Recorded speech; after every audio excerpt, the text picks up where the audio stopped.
Hello, it's Wednesday, and we're reading The Journey Through Time of Geronimo Stilton's adventures. Let's continue. You remember last time, Geronimo Stilton was right in front of a Tyrannosaurus Rex, about to eat him up. Let's find out what happens. Benjamin, smart little mouse that he is, had climbed to the top of the eucalyptus tree when the Dromaeosaurus attacked. Uncle Geronimo, he shouted from the tree.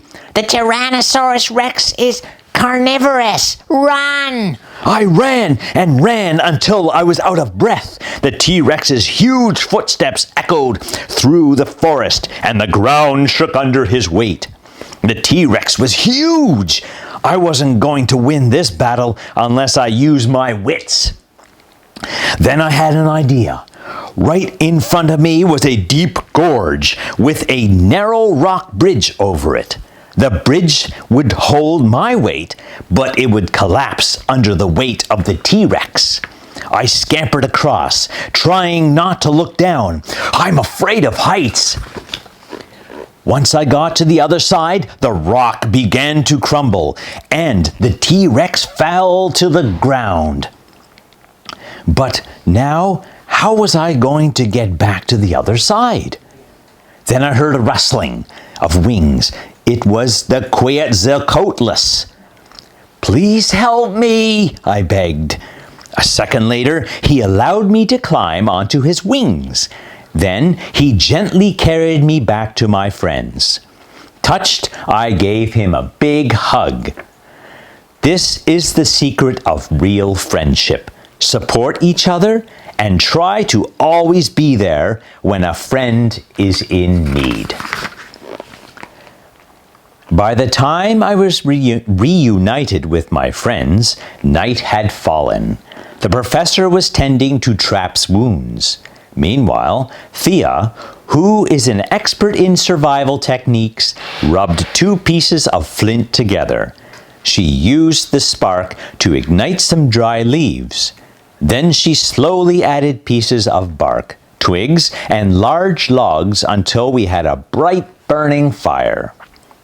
She found 5 branches shaped like forks and carved 5 pieces of wood into spoons.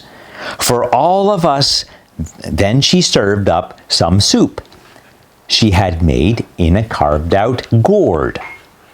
I offered to take my turn as the night watch. When everyone finally fell asleep, I realized I was the only one awake in the dark. The light from the fire threw eerie shadows on the cave walls.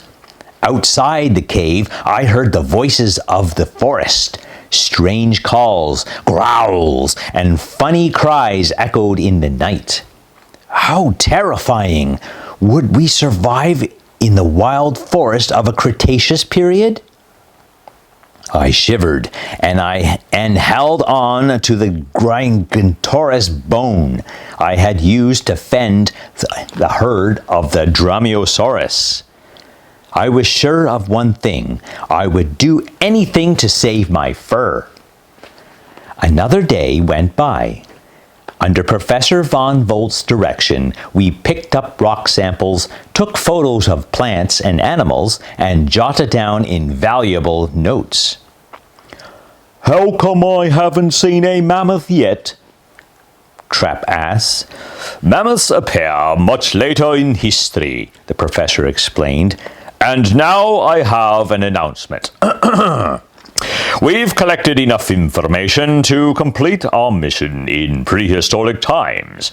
If everyone agrees, we can leave tomorrow. Let's have a show of paws. We all raised our paws at the same time. Then Trap cleared his throat. I have an announcement as well, he said. To celebrate the greatest cook in the world, by which I mean me, I'd like to prepare a special prehistoric menu for you all tonight, Trap told us. Now, let's see. I brought all the cheeses from home, but I still need getting all the other supplies, Trap said. He handed me a long list of ingredients to find. "Here's what I need, cuz," he said, giving me a little shove. "Hop to it." Holy cheese! There were some strange things on the list. Snails, breadfruit, algae, mollusks, sturgeon, hearts of palm, and figs. Where, oh where was I going to find all this stuff? Luckily, Professor Von Volt offered to help me. "Don't worry, Geronimo," he said. "I know exactly where we can get everything. Let's go."